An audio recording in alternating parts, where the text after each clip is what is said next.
Good afternoon, everyone. This Asia Business Talk Show, the preferred platform for business owners, investors, regulators, and talents, so to allow us to drive constructive communication globally and to solve the latest business challenges. Allow me to introduce of today's panelists. Today we have Yihao, Senior Managing Partner of ACMF BOSR, Steve, Senior Managing Partner of ACMF BOSR, Kizun, Senior Managing Partner of Human Capital, Ginhai, Senior Managing Partner of Human Capital. Allow me to introduce today's host, Chong-Yi, a Senior Managing Partner of ACMF Strategy Alliances. Myself, my name is Louis Chong. I'm Head of Global Strategy, ACMF for Strategy and Grow. The details and the context of the speakers, panelists, and hosts, you can find them at our Facebook page. Without further ado, let me introduce the first speaker of today, Mr. Hon Fun Ping. He is a Chief Executive Officer of NetAssist. You can contact him at honfp@mynetassist.com. Mr. Hon, he has more than 24 years of experience in cybersecurity industry, and he also founded Inodium, a cybersecurity and solution provider, and the company is sold and divested to Exto Corp Berhad, a KLSE public listed company. Mr. Hon also holding a Bachelor of Science in Computer Science and Mathematics from Campbell University, US, and he also received the Managed Security Service Provider of the Year Award 2014 from Frost & Sullivan. And feel free to ask questions about the topic in Zoom chat. We'll answer it if we have enough time. Let's welcome Mr. Hon. And the topics today is facts and myth about cybersecurity. I will stop sharing, Mr. Hon. I will let you do screen sharing after that. Sure, thank you very much. Yeah. Hi, good afternoon. My name is Hon. Let me try to share my screen now, yeah? Okay. Yeah, your screen is up. Great. So first of all, let me just quickly introduce the agenda of our, today I'm going to talk about three things: the cyber trends, some of the myths, the threat patterns, especially during and what we foresee after MCO. And we also give some suggestions to possibly solve the problems. Let me just do a brief introduction about our background. We are actually very closely associated with a company called MyCris, which is the internet service. In fact, today, the availability of bandwidth is not only affected by how much that you buy in terms of the bandwidth side, but it's also affected by various other issues, including cybersecurity and other possibilities. The one who driving the cybersecurity services behind MyCris is this company called NetAssist, which we ourselves is a managed security service provider. Before I go further, I just like to give you some confidence that our company is ISO 27000 certified. What it means is that what we do, we follow the international standard of best practices, and we have the check and balance to make sure that the service that we deliver is of good services. These are all the various different awards that we got. But most important thing is that the thing that we focus is to provide security awareness training to make sure that we can strengthen the firewall of humans. And of course, we provide various consultancy services, assessment services, and the biggest differentiator here is that we actually provide 24/7 monitoring. What it means by 24/7 monitoring is that we have people. Actually, the concept is quite similar like those days when you are having a physical office. You have your CCTV, you have the logs to make sure that the bad guy doesn't come in, but still not enough. You still need to have a bunch of security guards sitting behind the CCTV TV to see what are the behavior of those people who are inside your premise. Same thing. You have firewalls, you have all sorts of technologies in your environment. But today, it has proven that that is not enough. You still need 24/7 people sitting behind the screen, monitor all the behavior to find abnormal behavior. So these are all the people that we have in our office, and also we also have an office in Jakarta. So, but just to start, we would like to actually give you some statistics. More than 80% of people will not do business with you if you suffer from cyber attack. But to solve the cyber attack issue, there are so many things that you need to look into because there are simply too many possibilities, and you are as strong as your weakest link. Just to give you one example, a lot of people actually have this understanding that, hey, I got firewall. In fact, firewall alone doesn't really help you to solve the problem. You can see that there are many other reasons that you still fail despite of you having a firewall. So indeed, another myth is that firewall can actually secure my environment. I like to actually highlight to you that firewall is very good, but they are good to protect yourself from outside in. They're actually never able to inspect, and they will not build to secure yourself for anonymity from inside out. We call it the outbound traffic, which is why that caused this phishing become very rampant, because that is a tactic for the cyber criminals to mislead or misguide the user to click and to initiate the cyber attack from within. Because human, until now, unfortunately, is still the weakest link. Indeed, this is some of this, just one of the example. According to some of these latest, especially during this period, phishing attack has become more and more serious. And in fact, due to one of the reasons is that a lot of people like to actually, there's a lot of ignorant users. This is just another example. You will start to realize that, hey, a lot of people actually like to reuse the same password for everything else. So if I can get one password, I can easily use the same password to access to your other system, including some of the critical banking system. Which is why until today, human error actually has beat all the millions of dollars of investment of cyber defense. In fact, this is also one of the latest trends which we've seen lately during the MCO period, where we talk about, we start to see a big surge of cyber attack. We call it brute force. Brute force means that people are actually trying to use certain mechanism to guess your ID and password and try to come in. And this traffic suddenly shot up. If you start around 6 or 7 of March during this year, suddenly people actually, it become more rampant. In fact, this is some statistics that shows that phishing attack has actually goes tremendously during this pandemic period. So one of the things that we like to highly recommend to people is that let's strengthen the human firewall by, number one, deploy some kind of phishing program. What it means is that we ourselves create some kind of phishing simulation email to send to your staff and see who will click on it. Because the best way to learn a lesson is to really have it, experience it. Then from there, we collect all the various data to see what are the shortages or weaknesses, and we give a certain program to educate them. That's where phishing assessment and training become one of the most effective way to mitigate cyber attack during this MCO period. In fact, I've actually make it simplified into triple trade strategies, which I like to share with you. To make it simple, we actually strongly advise our customer or the public to secure the environment. And when they want to secure their cyber environment, let's set 3 major objectives. Which is, number one, let's look into securing, having the availability, which shows that data is available when they need it for your operation, for your decision.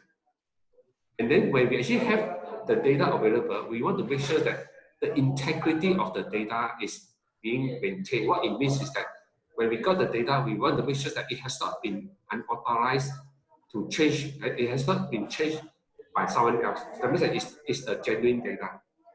And also we want to make sure that whatever data that you have, the confidentiality is maintained where the wrong guy should not be able to see it. So these are the key objectives when you want to design a cyber security defense to your environment. This is the first trait. The second trait is that we actually also recommend a three-pronged strategy where we believe the best way to secure environment is not only to deploy technology, but people and process is equally important. So when we deploy a strategy to protect your environment, make sure is people, process, and technology is incorporated. The third three is these things is that today data are lying everywhere. So when we actually look into the strategy to secure your environment, make sure that you actually secure it in the physical and paper, as well as the cyber. Cyber means that it can be in your cloud. Have you actually looked into the way to secure it in the cloud? So there is many way to actually secure in the market. This is one of the ways that I recommend, where we call it defense in depth, because at the center core of it, you want to secure the data. To secure data, there are many things that that you need to look into, because people can use various different parameter away to go in. For example, from the data layer, from the physical layer, from the parameter layer, or even for the policy layer. So internally, we ourselves actually have designed, in fact, these things called risk-centric. What it means that let's first ask ourselves a lot of possible risk questions. That what if we ask a lot? What if there's a lot? What if there's a office break-in? What if there's hardware failure? What if there's a software failure? So actually, we actually define a matrix with all these what if questions, and then from there, let's ask ourselves, what all this failure, what is the impact on the CIA, confidentiality, integrity, and availability? So from there, you can actually come up with a risk matrix. Of course, when you define it, we recommend that you define in such a way that how likely it is going to happen, the possible the frequency of happen, likely, possible, or rarely. And then when it happens, how serious can that be? So from there, it helps you to guide you along to focus on the key thing that you should, because very often we have seen many organizations, they were driven by certain vendors believing that buying certain technology they help, but ended up once they buy those technology, they start to realize that they have other more important things to do than just putting the money into some of these things which is sold by some of their vendors. So we strongly recommend our friends to first, before you decide how to secure environment, conduct an assessment, conduct a gap assessment, find out what are the critical, severe, and moderate, and then from there, define the limitation plan based on the things that is serious. This is just more detail about the way that we usually conduct our mapping. You will start to see that actually we use the same thing. To secure data, you need file encryption, you need backup. To secure your application, you need certain privilege access monitoring, you need network control. So all these various different aspects. Then we start asking our question is that, what is the impact? If it's high impact, you put a high number. If it's low impact, you put a low number.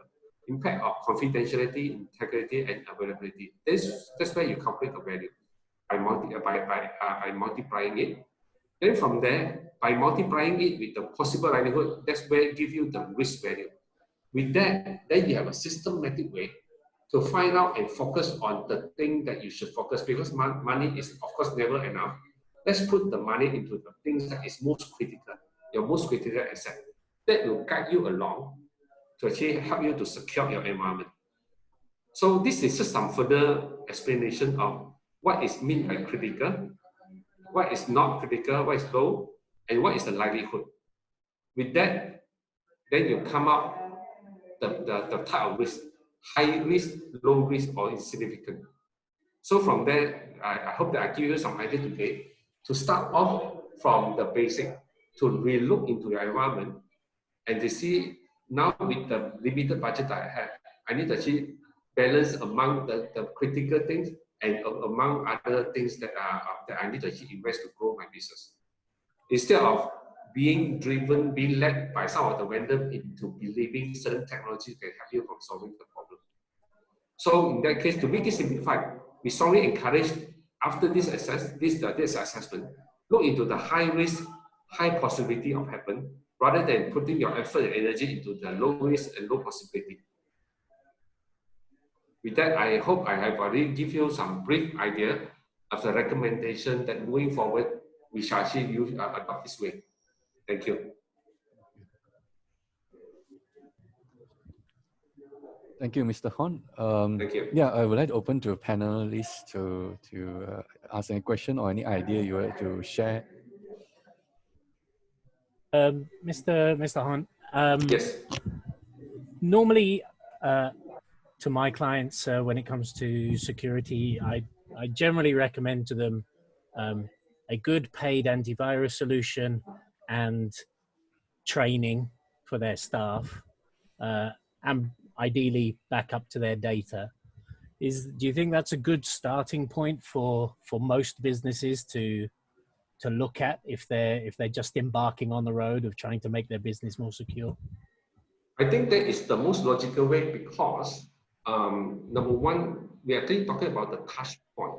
Your antivirus is the one sitting into your desktop where they're actually safeguarding your touch point between the machine and the human. And like I said, human is always the weakest link. So you are having an antivirus software there to make sure that the human doesn't behave something that actually download something unknowingly into the machine. So the antivirus will be the first line of protection. Indeed, it is become even more important nowadays because people talk about mobility. People bring around a notebook outside of their perimeter, outside their office. Your firewall no longer can protect them. That's where the endpoint of protection become more critical. Yeah. Okay, it's nice to know I'm telling them the right thing. Thank you very much for the questions. Mr. Hon, knowing the fact that the security part of one of the most important elements, especially the pandemic right now, because majority, like it or not, business owner to want to venture out to the business to the internet or e-commerce era. Yeah. So in your view, by just now all the basic stuff, as a starter, looking at the situation, what is a quick fix to share with the business owner right now? What are the areas they can immediately zoom in and look at? Let's assume they want to start the e-commerce right now. The quick fix to start the internet, in fact, people talk about sharing of economy. A lot of people worry about cloud, but actually I hold a different view. For people to actually gain confidence to offer cloud services, especially people like AWS, Azure, AliCloud, that actually has complied with some of the international standards. So instead of us spending dollars into investing on all this security, there are already pay-per-use technology available that you do not need to have the kind of human resources and technical knowledge, know-how, and investment into securing it. So I strongly recommend for people to actually start onboarding, embark on e-commerce or embracing new era of economy.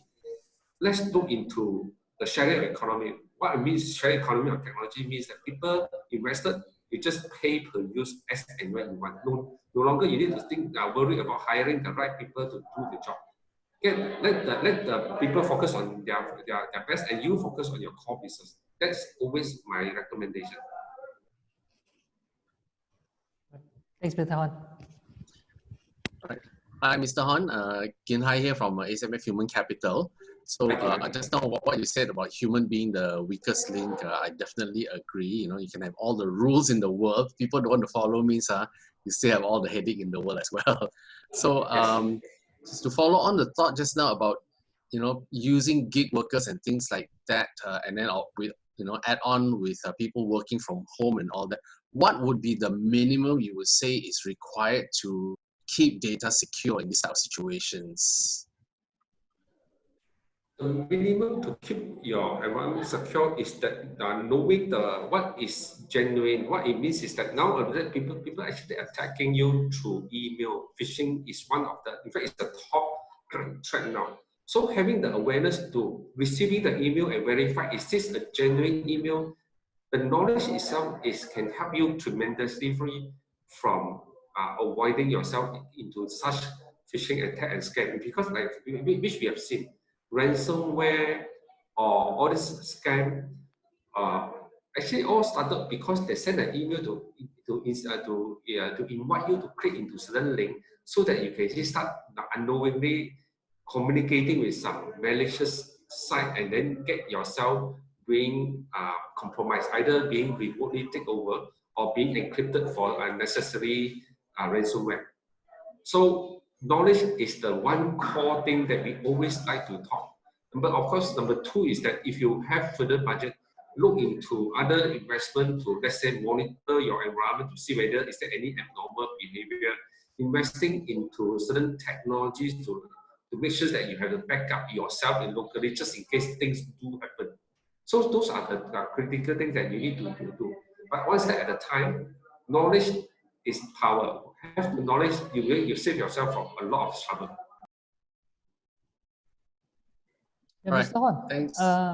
with that Thanks, Mr. also, yeah, I also encountered that quite a number of business owners, they are afraid to go to, in fact, they had a very dilemma right now. They want to move their business to the e-commerce.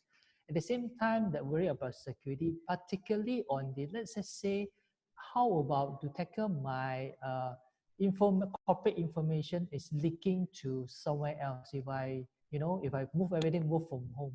So that's always I received a kind of a message from our client. So how do you, in your view, how do we resolve that? Any advice to them? Oh, okay. In fact, how do I resolve the problem of the worries is that actually, again, having visibility of your, like I said before that, you can actually outsource all the security to someone.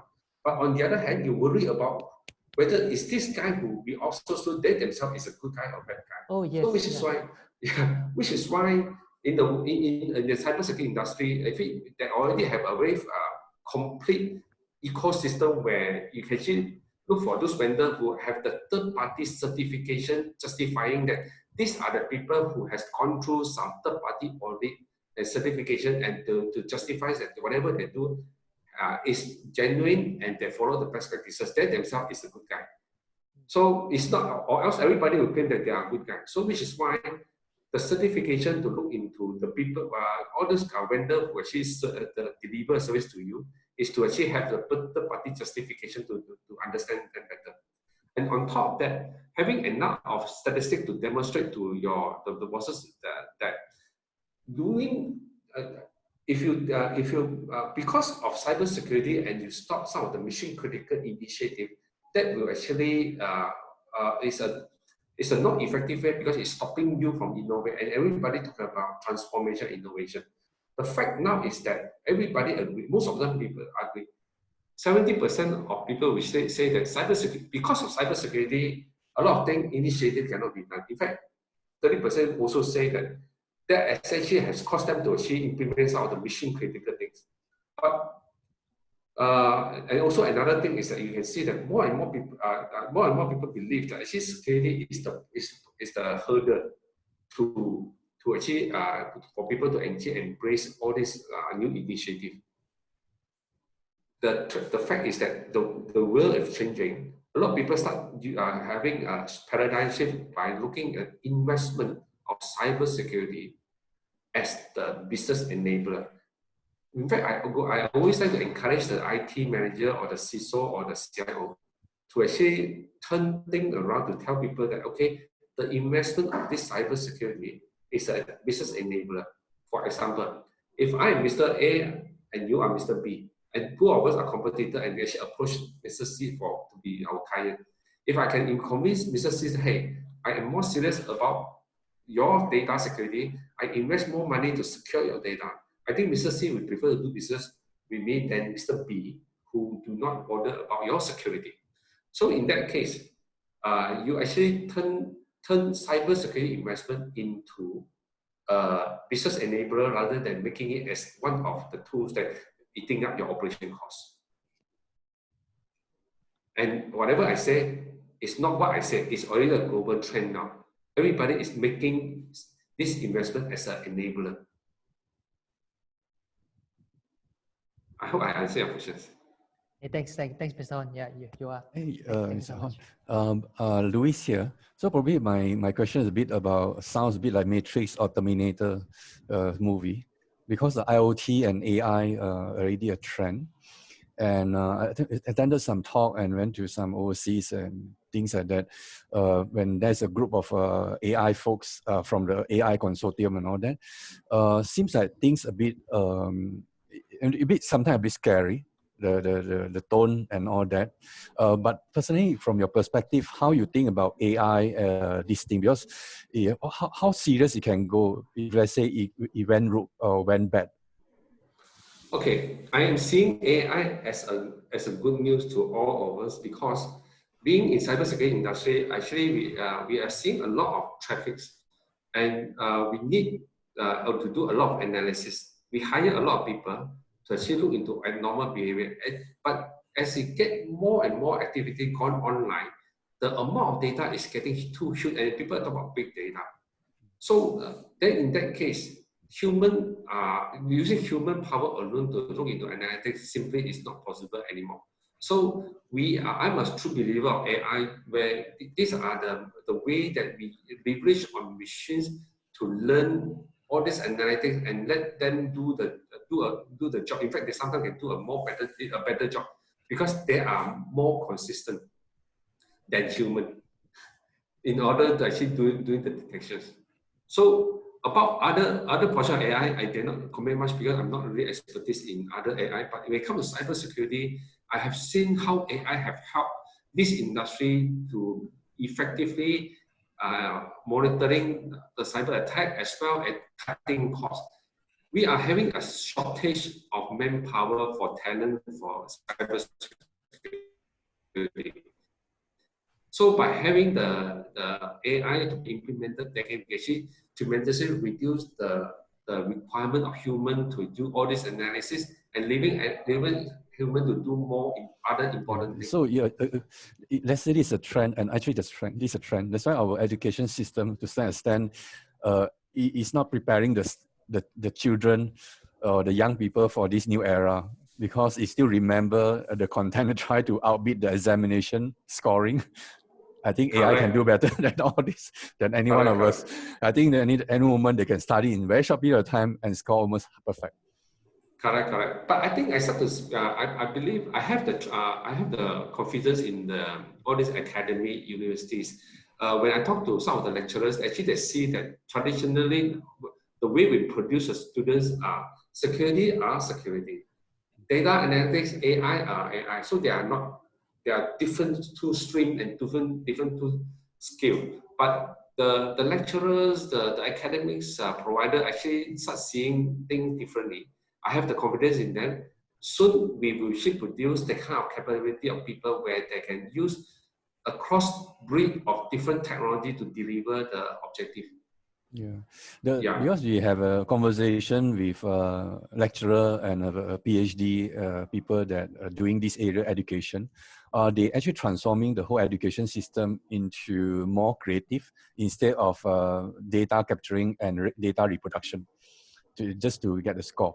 The challenge is that always to convince the student and the parents that this is the new norm they have to follow. That's the challenge they are facing. So hopefully we can solve that because expectation is still go exam, get your mark highest, be a high distinction, book prize, then you have all the job. But hey, the AI will be the priority under that circumstances. It is true. But I think I have I'm positive about human. In fact, we are smart enough that actually looking at all these things, and I think our children are smart enough that actually adapting to the new norm, believing that we do no longer use the same way of remembering the answer and then vomit out the study and remember and vomit out all the answers. The reason is because one of the reasons is that the trend is quite hard, because That's a new behavior, you know, like e-sport and all that is a new thing. And overseas, it become a very lucrative business model. But in quite many countries, in ASEAN country, is still not seeing that as a main business. It's probably only in few countries take the e-sport gaming as a main business. So that behavior. Today I don't answer. I only have observation. Hopefully we can all change the market to the direction that is beneficial to all. Yeah, I'm positive. I think this going to happen. Thank you. Yeah, So I thank would you. like to proceed to our next session. Thank you, Mr. Hon. Thank you very Thank much. you, Mr. Han. Thank you. Thank you. So I will proceed the next one, next session.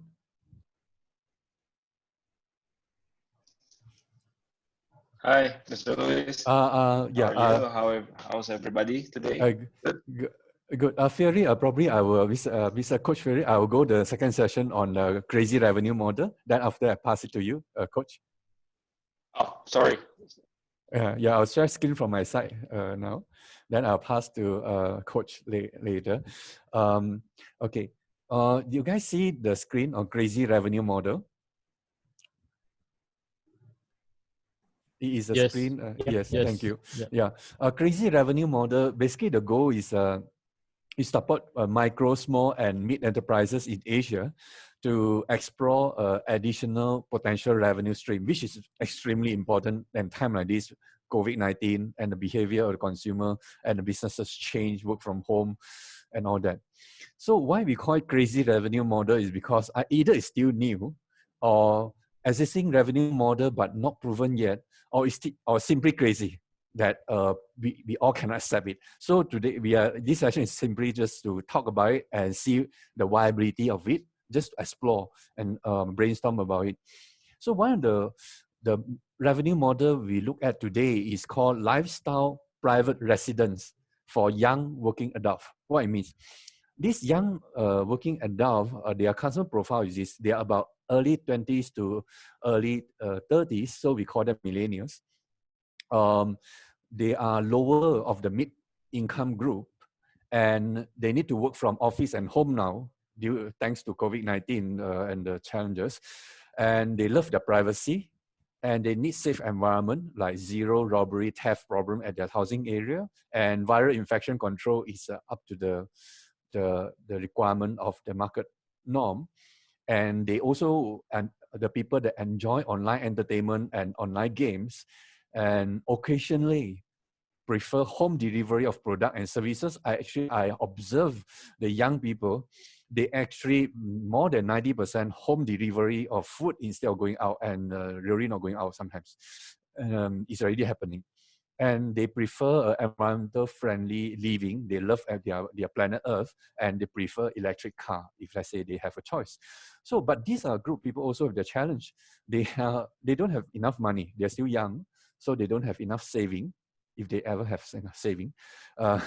So limited initial payment capability, but they're willing to commit to a long-term monthly payment to own property or lifestyle living environment like that. So as a developer or as a main contractor, how you can capitalize on this potential opportunity? One of the model we look at is called lifestyle private residence for young working adults. And you convert, the main idea here is that the initial capital or the initial payment you collect from the customer will be much lesser, but you convert the whole income revenue model to be a lifetime permanent revenue model. So after you have enough property that you manage, you no longer need to create or to build more property to get good income. It's like you tap into the ecosystem of your client. So what it means, like for example, home delivery. Home delivery, now we have Grab Food, you have there are a few others. So work with them. So share, like if you sell to my community, you sell the product to my client, you can you have to pay me some percentage of your revenue. So go into revenue model. And in some country, the home utility like internet or so like the electricity is already privatized. So can you work with them to say, okay, if I promote your utility, then I will have a revenue share of your services.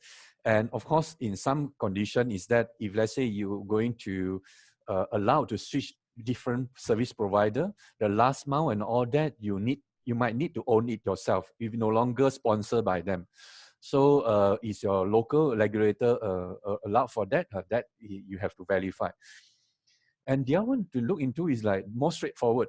A lot of people that these are young people, you ask them to do a house job, clean the house, mop the floor, will it happen? And now they have living on themselves, they're on their own, probably they need a part-time housemate. And how about maintenance and repair? Do they know how to repair? Or they actually need to call someone and just get it done with?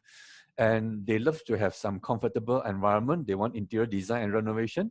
Can developer take it up and say, okay, this is under the agreement, the time when you purchase this property, you already committed to lifestyle a package. That means I will reduce the price to you for your initial payment, but every monthly payment, these are the product that you have to buy from me to a certain extent. That I do have control because of this arrangement.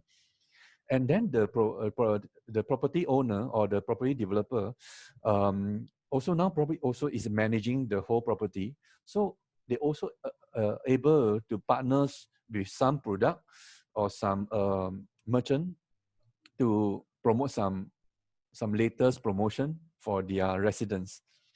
Or they can even offer something like safety feature, like motion detection, facial recognition, or only the tenants of certain floor can access to their floor or some area, the rest cannot have access to. So you can even build the whole thing into it, and actually you can use a paid program or can freemium program or can be limited use program. Like some you allow you to only access and do it for 3 times a month. Then after that, anything more than that, you do need to buy the package. And today, all these safety feature, all that is very advanced, and the cost also is quite low. Like facial recognition, last time we used to hear it's very, very pricey. Now it's actually dropped below a few thousand US dollar. You can get one already, and even can have a data analytic behind running. And how about security or safety, like illness? Will you able to detect the illness? Like how people buy antivirus for their computer, now they have to buy antivirus for themselves. So the building actually able to catch them actively when there's potential abnormality, like change of temperature, change of the color of the eyes. Immediately, the message we send to them, potentially you do need to see consult a doctor or arrange a physician to meet you up. And how about the car park? Can we say some of the car park is only for sales, but the rest actually is for rental or for day rate or for hourly rate? Or if you rent a place that you pay higher, then your parking lot is nearer to your lift. If you pay a lower rate, which you can, but then you have to walk further because the parking lot will be further apart. And then for visitor, you have to pay already. So you'll be charged on hourly rate and so on. Then if let's say there's an electric car, then power charging is needed. So now you become even provide energy to charge up the vehicles for the tenants. And how about empower them to do business, because they have a home office, but then they do not want just to meet up visitor like that at their home. They might want to visit at the common area, but visitor lounge or meeting lounge. Then you set aside like different theme, different architecture, different utility, and you have a different rate. So then it's another side income. So basically what you do is that you reduce the initial payment of the property, so that allow this young working adult to come in, and then the team is along targeting for the particular market segment. That means what they love most. Just now all the profile can be changed from one geographical area to another geographical area. So it changed accordingly. So then the community is basically, these are the people love and they want the kind of services. And then the property developer convert themselves from mass market player, they go into niche player. And then instead of capex model. They move the whole thing into capex, like capex, but eventually opex, and the income become a permanent as long as the property is still with them. So yeah, this is just a crazy idea that ACMF thought that you might want to take a look. Yeah, feel free to, I will open this to panelists and also fellow speakers and also a participant to ask question. If you, in case you have any question or anything you want me to clarify, yeah, over to you. Hey, thanks, Louis. Yihao here. Just my view. By looking at this, actually, I see they are the trending right now, to be honest. By looking at the trend, the pandemic, the trending, the directions are leading to, at the same time, our next generation lifestyle, they are emphasized more on convenient, right? Convenient is a lifestyle, right? And then everything that's convenient and easy to access. With that approach, I think they are possibly as a trend. I foresee, I do agree with you, there's some direction heading to that. So with that, they really added to the, especially the property developer, or perhaps they are the chain behind the scene. So what they are looking at, perhaps they may also venture out, while this idea, while we talk about the entire ecosystem flow, right, they also can venture out, can we convert this like another source of income for them, like create another platform businesses on top of what the traditional business they have. For example, the traditional business actually is a of the building on the commercial environment. Then instead of lessor, at the same time, you can convert them become a platform services so that they can also taking care not only for consumer in this group, at the same time, behind the scene, all the supplier you can manage as a platform as well, right? For example, just now the plumber, yeah, all the remunerator, ID, right? All these companies. At the same time, those are the convenience store would like to rent with consignment on the respective area or this area. Perhaps they want to do business with them. Yeah. So all in all, the way I see it, it could be another source of good income to the developer. Yeah. And actually, I foresee this will be win-win-win situation. Win for the consumer, win for the developer, and win from the perhaps from the government as well, because they can take more tax from it. That's my yeah. Actually, I like the idea, and the other area I see that actually the in this architecture, let's say it's already very high demand by the market. I will foresee the current incumbent, that means the market leader today, will suffer, because normally by nature, larger player, they are listed company, they are under a lot of investment mandate. They cannot just change like that. They do have to honor their mandate, and their mandate probably still left many years to finish. So this opportunity, they may not able to take it even though they love it.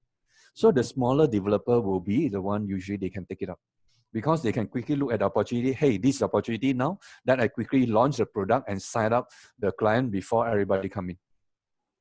So I foresee this, if let's say this works, it will be the first mover advantage. That means whoever taken the down payment and sign and deposit of the potential client win. Because after you buy a house, I don't think the guy will buy another house again, even though it's a much better promotion later. Louis, Ginhai here, ACMF Human Capital. So I like the idea. I think it's very interesting. It's very similar in a way, concept-wise, to the smartphone concept. How's that? In the sense of, yeah, you know, when the smartphones were invented, they actually didn't bring anything really very new. Because before that, people also have calculator, also have alarm clock, also have phone, also have cameras, all this type of thing. They have, but it's all combined into one. And this concept actually is, all the things mentioned are being done in separate ways right now. For example, you know, we talk about the access and all that, like I think it's called Jaga app or something like that. They have that, and they use that actually to sell things to the residents as well. So, and then, yeah. And then if you talk about the service and all that, the cleaning and all that, service apartments also have that. And then if you talk about kind of the themes, and certain high-end residences also have that. In fact, you can stay in a themed hotel and just keep paying exactly what you said without paying a down payment, and you can stay there for long term. But nobody has actually put everything together and make it convenient and affordable in this case. Hassle nowadays. Yeah, one of the hassle nowadays is you have to download this app to do this. You have to download that app to do this. So end up your smartphone with like 256 gig memory also not enough because you like 2,000 apps on there. And so if you have like one app done through the community of living that you're in, and then that can do everything for you, that actually would, I think, be very appealing for some people. Yeah. So I think it's a quite a novel idea. It's just very interesting to talk about the smartphone because that day I watched a video clip about evolution of smartphone, but it rolled back instead of a roll forward. So he said, okay, this is the device of a smartphone, but then like 10 years later, you have 5 devices. Then like another 10 years later, 10 years ago, it's like 10 devices to do everything. And then like 20 years ago, then even more devices. Eventually they fill up the whole table with all the devices, you know. It's like, if that's the smartphone today perform, if you're going to go back many years ago, decades ago, this is all the devices you need to do the job of one smartphone. So it's interesting that you equate that. Yeah, I never thought about that. Yes. So, yeah. Anyone? Yeah, feel free. Sorry. Yeah.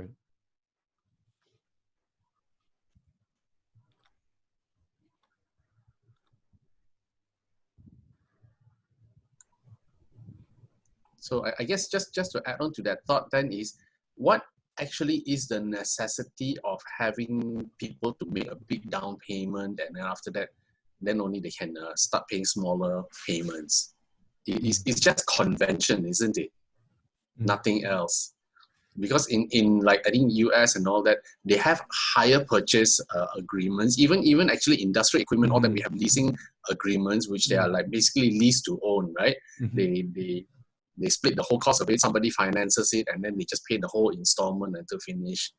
So that having to pay that 10%, 20%, 30% upfront thing is just a convention carried over from years ago. Actually, I need to clarify that. It's not about the reduced, actually it's they already reduced the price of the property. Instead of, let's say it's X dollar, they actually probably sell it at probably 30-40% discount. So how they fill up the gap of the 30-40% discount is through the month-to-month expenses income. So that's why it's no longer a capex initial income model. It go into the perpetual income model. So that financial calculation have to be done quite carefully. And then will the law allow such a provision? Will the regulatory system say it's an anti-monopoly, it's an anti-competition situation? Then as a result, it cannot be enforced. Then the money, they wouldn't be able to take back the money. That's the risk they might have to consider. Yeah, I guess in a way the revenue model then is like a hotel or a service apartment model, but hybrid, whereby it is at the end is maybe perhaps lease to own or something like that. Yeah. So with that kind of model, actually you take away the barrier of needing that large down payment, which is one of the biggest barriers now for house owners. That like their salary, they can afford to pay the installment, but they can't save up enough to come up with the down payment. Yeah. So if you take it to the extreme and only have it like without a down payment at all, but start straight away from the monthly payments, then that potentially removes the barrier of entry for many people. And just a thought. Thanks again. Hi. Thanks again. That day, I think one of the colleagues mentioned that for some of the model like that, you actually can even do a first right refusal among the tenants. That means if let's say it's the services that you don't offer, then you allow the tenants to do a barter trade or do some community business. That means the tenants will have the first right refusal when come to offer services back to the residents. Yeah, Lewis, I think I've mentioned that. It was a friend of mine in the UK. He's an artist and he lives in a really nice little kind of muse where there are quite a few artists and sculptors and a guy who does a lot of woodworking and more physical things. And it's a really nice little ecosystem that they've got, even though there's not that many people there. So when you think of how they can all work nicely together and support each other, imagine then if you've got a condo that's say got 1,000 units in it, you know, you've basically got a small city there. Okay. So the chances that you'll have an electrician, a plumber, you know, a computer guy, or whatever, to support everybody within that condo, it's quite possible that you could have enough business where you don't need to go outside. So things like COVID impact you a lot less because you don't actually have to travel that far. Yes. And so we can have this nice little ecosystem. Yeah, and giving the possibility that COVID-19 is it the last one? I think it's may not, because once the evolution of life is this: once they get into new function, usually they won't roll back. They just go intense. So now COVID-19 is, I think it's already proven airborne.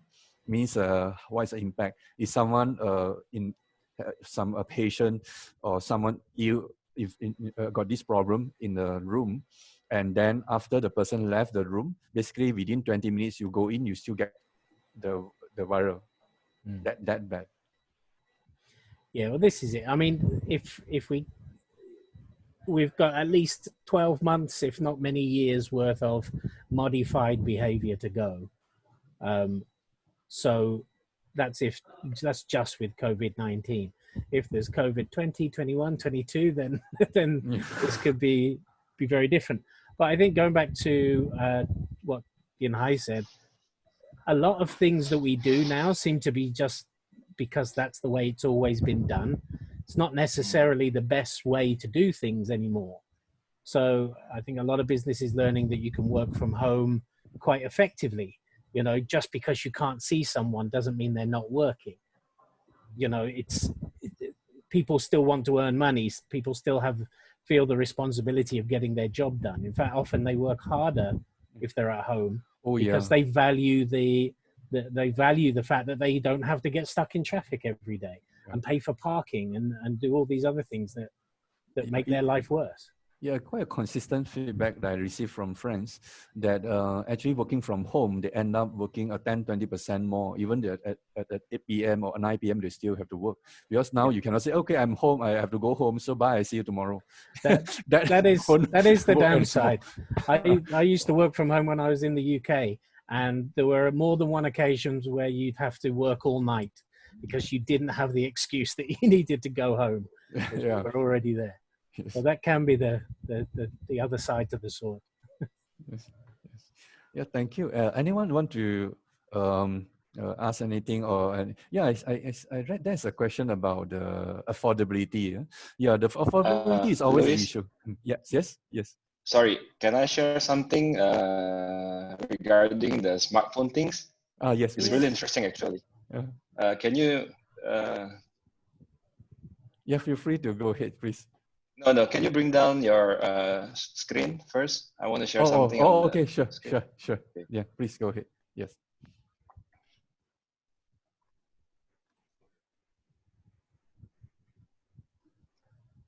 I think this is interesting. Oh yeah. All right. Yes. This happened on 2013. Me and my friends actually have this idea.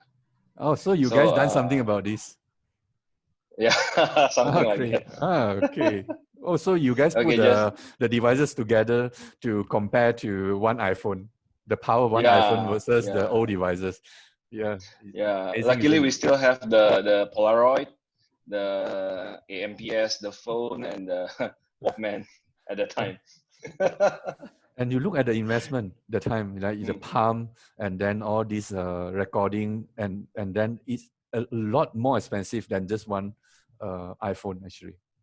Yes, correct. Okay. Thank you. Thanks for the sharing. Thanks for sharing. Yeah.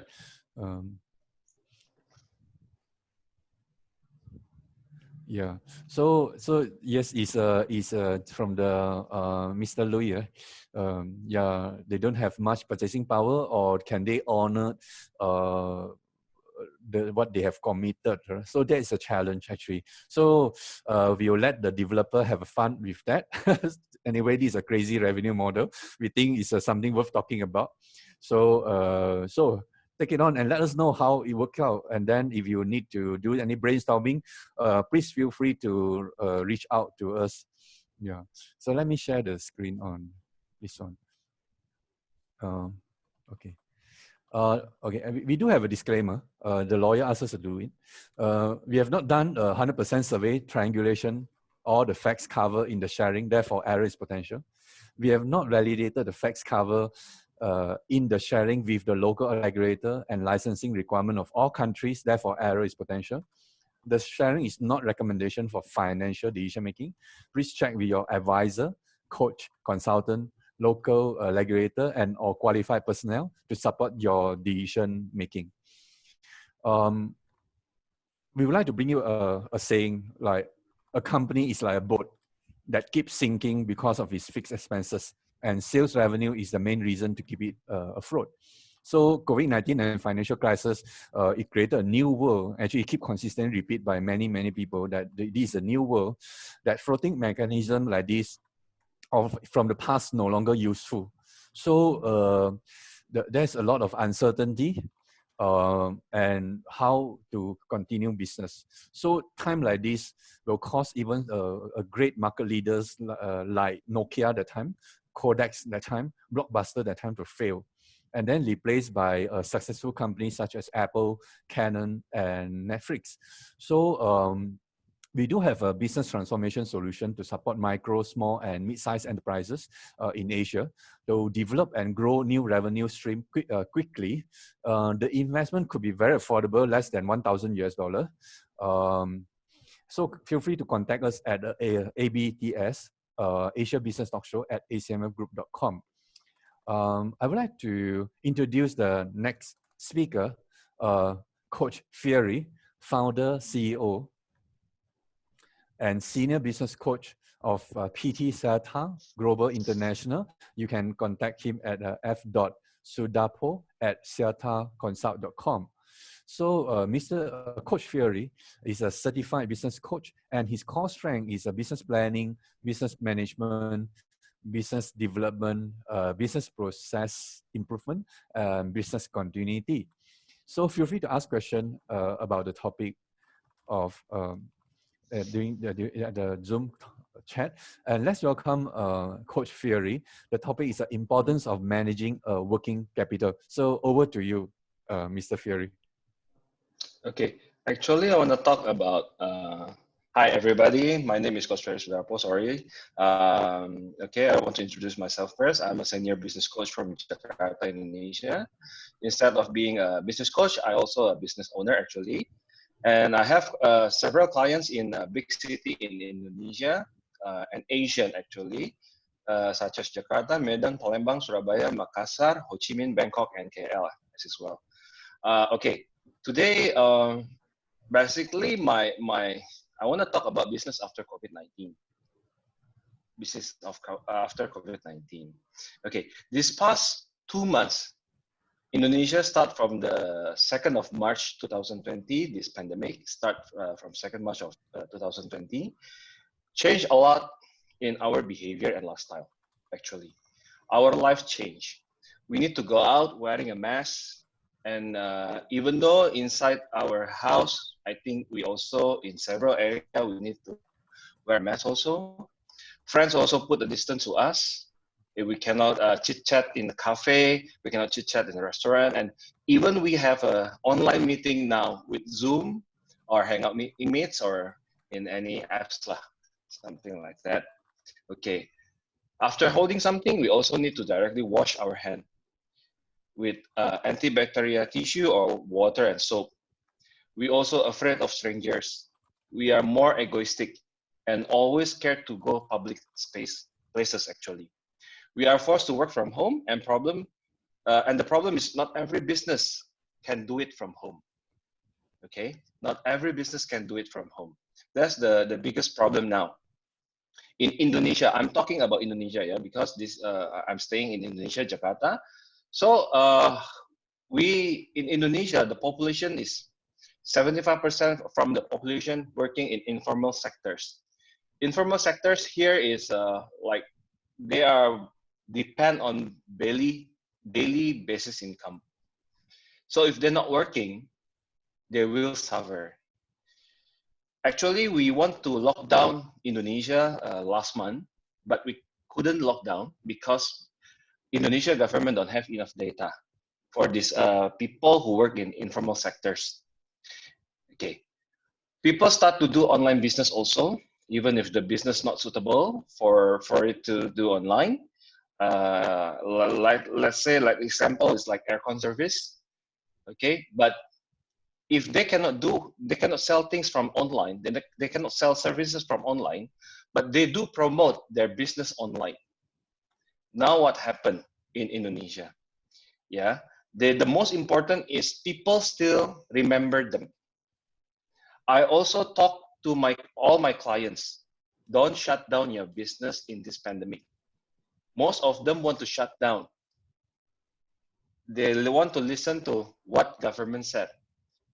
Okay, but I said no, we need to still open the business and see what happened, because changes happen in this situation. These 2 months changed our life a lot, even though doing business also changed. The way we do business also changed. Okay, let's example. When you want to buy a car, previously maybe you go to car showroom and look at the car, test drive, and do a lot of things inside the showroom. Deals also inside the showroom. But now they make apps. They make apps, and then after they make apps, you can buy from apps, even though you can do installment from apps also. Okay, BMW and Mercedes-Benz also sell their car online. They even use Bixbox to deliver the car. Okay, I don't know you guys realize or not. Now we prefer to do online meeting like now, like what we do now. We prefer do online meeting compared to physical meeting. Even we go to the airport or take airplane, inside the airplane you wear a mask, wear a glove and everything because you're afraid of each other. You cook from your own kitchen, and people more attention to hygiene. Okay, more sectors damaged because of this. Restaurant, cafe, hotel, already the sales maybe hit the lowest, is around 20% from the regular sales. Okay, I think people need to adapt with this kind of situation. Okay, don't close your business, adapt with the situation. Then customer, if you close your business now, you realize or not, your customers will look for other or look at your competitors. This is what I scared. This is what I said to my clients. Don't close your business. Just do it with minimum force. Maybe you have 40 or 50 employees. Just do it 20 or 15. Minimum force. Okay. I also sure, I always be a positive person. Yeah. Every crisis have a new opportunities. I already passed 3 crises in my life: 98, 2008, and 2020. In each crisis, there will be a newborn king. Always a newborn king. I don't know you guys realize or not, there's always a newborn king. Why? Because they can see the opportunity. A lot of opportunity in this kind of situation. Okay. Okay. For workers or fresh graduate that looking a new job, keep trying, apply a job. Because if not, when this pandemic over and you applying a job, I am sure each company will ask you this question. What are you doing in the pandemic? What are you doing? You do nothing? I think this is really, really they will judge you from this. Okay, I only have a simple presentation today. So, Luis, are you still there? Yes, I'm here. Okay, Thank you. go ahead. Yeah. So Thank thanks you so much. Thank you. Thanks, Coach Fury, sharing. Okay. I would like to share screen and do a short poll. so that we can capture feedback and then to know that which are the area we can continue to improve. Yeah, this is just a short poll that will take you less than 20 seconds.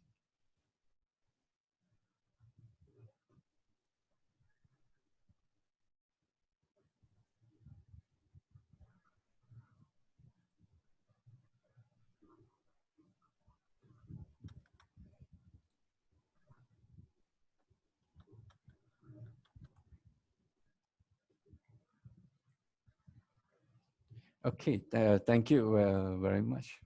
Thank you. Yeah, thank you. So I would like to check, is there any time for question? I think we already used up the time. So I would like today's is that today's Asia Business Talk Show will be uploaded to YouTube. Give us some time. And then if you are keen to speak in Asia Business Talk Show, please contact us as abts@acmfgroup.com. Or if you think you want to reach out to us to help you to grow your business, reach out to our speakers and all that, also feel free to contact us at abts@acmgroup.com. Appreciate Coach Fury, Mr. Hon, ACMF BOSR, Business Application, ACMF Corporate Services, Digital, Human Capital, Strategy Alliance, and Strategy and Grow. And thank you, Asia. That's the end of Asia Business Talk Show today. So see you again same time next Friday, 3:30 p.m. GMT 800. Thank you very much. Thank you, everyone. Thank you, everyone. Thanks. Thank you. Thanks for joining us. Looking forward to see you again in the future talk show.